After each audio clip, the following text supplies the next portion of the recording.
বলুন কেমন লাগলো আপনার? আর প্রথমে বলুন যে কিভাবে জানতে পারলেন আমার দোকান সম্পর্কে? জানতে পারলাম বলতে আমি ফেসবুক থেকে তোমার পেজে ঢুকেছিলাম একবার। সেই পেজে ঢুকেই আমি কিছু কিছু কালেকশন দেখেছি। এই কালেকশনগুলো কিছুটা আমার নজর কেড়েছে, তো সেই জন্য আমি ভাবলাম একবার গিয়ে দেখি।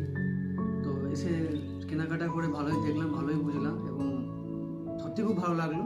প্রোডাক্টের কোয়ালিটি এবং কোয়ান্টিটি সবই ভালো, অসুবিধা কিছু হয়নি। খুব খুশি আমি। বেশ, দাম ঠিকঠাক ছিল? একদম রিজনেবল প্রাইস। তুমি স্যাটিসফাইড তো? Fully satisfied. বেশ, ঠিক আছে। মানে বাকি কাস্টমারদের জন্য কি বার্তা থাকবে? অবশ্যই বলবো, একবার আমার কথা নয়, একবার এসে আপনারা আসুন, দেখুন, পছন্দ হলে কেনাকাটা করুন। আর কিছু বলবো না, তবে আসলে দেখলে আপনাদের পছন্দ হবে এবং প্রাইসের দিক থেকেও আপনি সন্তুষ্ট হবেন। অনেক অনেক ধন্যবাদ, অনেক অনেক ধন্যবাদ। Thank you. আবার আসবেন। অবশ্যই আসুন।